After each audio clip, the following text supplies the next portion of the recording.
Prism is a three-dimensional figure with flat faces and two identical ends. The two identical ends can be triangles, rectangles, or any polygon. These are called bases, and they are parallel and they are the same size and shape.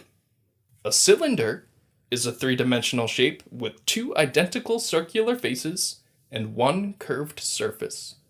The two identical circles are also called bases. But what is the volume of a prism or cylinder? Well, let's look at a rectangular prism.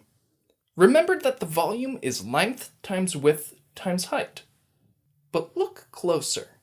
The length times width is the area of this rectangle. So the volume of the rectangular prism is the area of the base times the height of the prism. The exciting part is this applies to any prism, as well as cylinders. Whether the base is a triangle, circle, rectangle, or square, the volume is the area of the base times the height. Let's find the volume of this triangular prism. Like any prism, the volume is equal to the area of the base times the height of the prism. This prism has triangular bases, so let's plug in the formula for the area of a triangle for our base. That's 1/2 times the base of the triangle times the height of the triangle, which we'll call HT. The volume is the area of the base times the height of the prism, which we'll call HP. Remember that the height of the triangle and the height of the prism are not the same. The base of the triangle is 4 meters.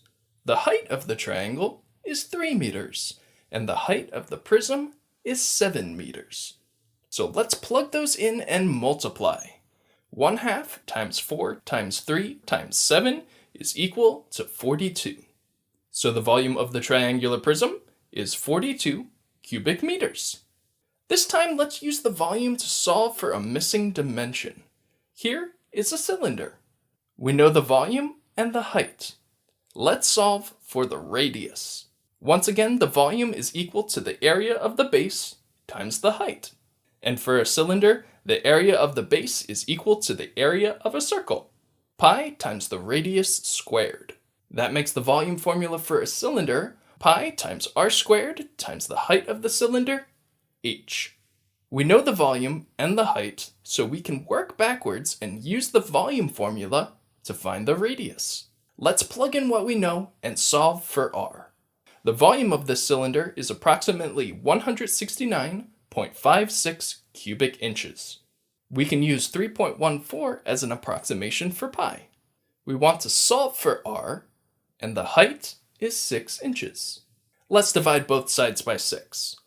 Now divide both sides by 3.14 to get that the radius squared is approximately 9. The square root of 9 is 3, so the radius of the cylinder is approximately 3 inches. So the bases of a prism or cylinder are two identical parallel shapes, and the height is the distance that separates them. But what if the shapes aren't directly on top of each other? They're still parallel, still separated by a height. This is still a prism. What is its volume? Let's think about a thick book. Each cover is a base, and its thickness is its height. So as a rectangular prism, the volume is the area of the base times the height. Our volume formula tells us how much space all those sheets of paper take up. Now let's push on the top of the book a little. The front and back cover no longer line up. The height is no longer one of the prism's edges. But nothing else has really changed. The pages themselves haven't changed shape, so they should still take up the same total volume. The area of each cover hasn't changed, and the distance that separates the two covers hasn't changed either, since the book still has the same thickness. So the volume formula still works. Volume equals the area of the base times the height. As long as we measure the height at a right angle to each base, it doesn't matter where the bases are. Look at this cylinder. It has two bases that don't overlap at all. But that doesn't matter, we can still find the volume. The volume formula for a cylinder is the area of the base, which is pi times the radius squared, times the height of the cylinder. V equals pi times r squared times h. The radius of the bases is clearly 4 centimeters, But we need to be careful about the height.